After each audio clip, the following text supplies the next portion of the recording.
إلى جنة الله زوف الشهيد وحي الشهيد بأحلى نشيد. إلى المجد قد سار في همة فنال الأبي جنان المجيد. لدى الله حي ولا لم يمت بجانب حور الجنان سعيد. فلا تحسبن الشهيد بميت فما الحر منها كمثل العبيد. الحمد لله رب العالمين والعاقبة للمتقين والصلاة والسلام على أشرف الأنبياء والمرسلين. أما بعد، السلام علیکم ورحمت الله وبرکاته. امید است که تمام برادران و خواهران مجاهد و مجاهده جور صحتمند باشند. بلی سروران گرامی، بحث ما درباره شهید و شهادت روان بود.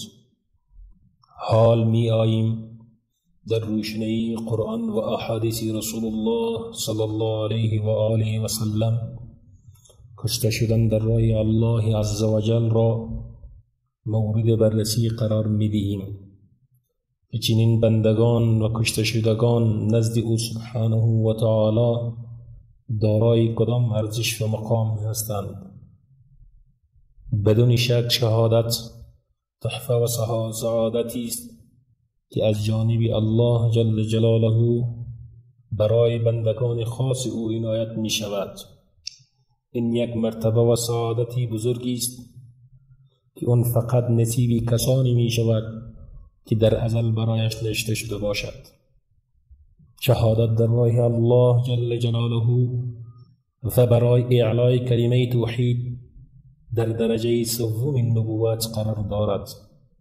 الله متعال می فرماید: فأولئك مع الذين أنعم الله عليهم من النبيين والصديقين والشهداء والصالحين وحسن أولئك رفيقا. الآیه. پس اون جماعت کسانی که انعام شده بالایشان نبیی، صدیقین و شهدا و صالحان اند و چه نیکو رفیقانند. در حدیث وارد شده است رسول الله صلی الله علیه و آله و سلم می فرماید: لا یفضله النبیون الا بدرجة النبوة. انبیاء علیهم الصلاة والسلام از شهدا و سبب نبوتشان برترند.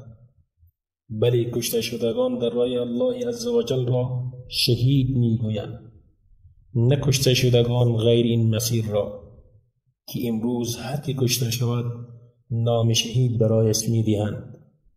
فقط برای کسی شهید گفته می شود که بشارت بهشت داده شده است که اون به یقین بهشتی است. روح اونها همیشه در بهشت شهید می باشد، زیرا اونها نزد الله جل جلاله زنده اند و روزی داده می شود، در حالی که روح دیگران بعد از قیام رستاخیز و بهشت داخل می شود.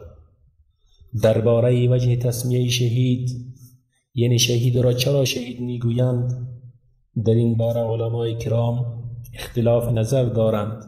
قول اول، نادر بن شمیل می گوید شهید به معنی شاهد است، یعنی شاهد و حاضر شونده در بهشت الله سبحانه و تعالی.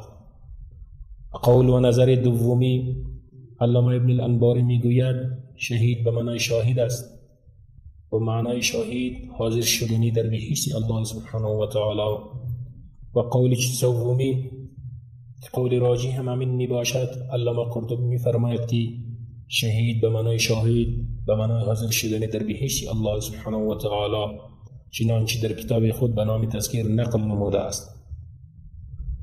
قول چهارمی ابن فارس می گوید الشهید بمعنى القتیل فی سبیل الله، شهید به معنای کشته شونده در راه الله عز و جل می باشد. آیات کریمه و احادیث صحیحه نبوی صلی الله علیه و آله و سلم درباره بزرگی، فضیلت و شهادت در راه الله عز و جل و بالا بودن درجه شهید بسیار زیاد است.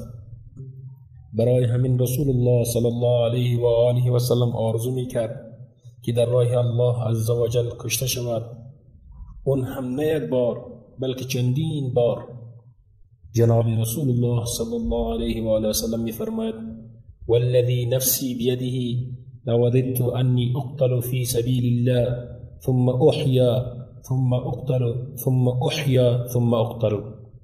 متفق علیه.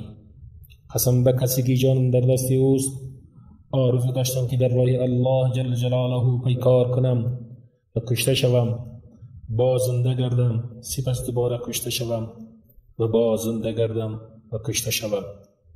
برادران محترم، این درس خود را با نشید زیبای شیخ مجاهد ابی محمد العدنانی رحمه الله تعالی به اختتام میرسانیم.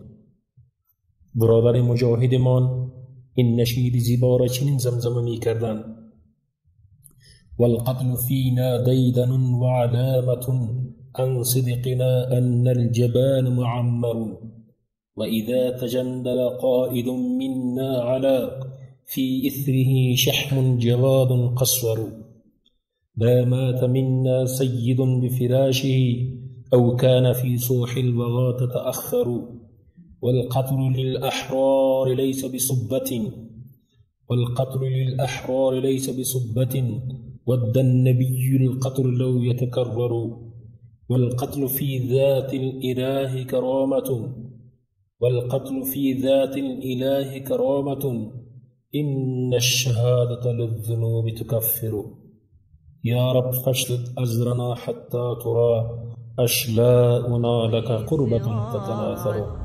لمجد تلين ونصنع من ليبيا صرح فخار، بنهر الدماء لدينا المزيد. فيا أهل ليبيا ويا خير أهل إلى جنة الله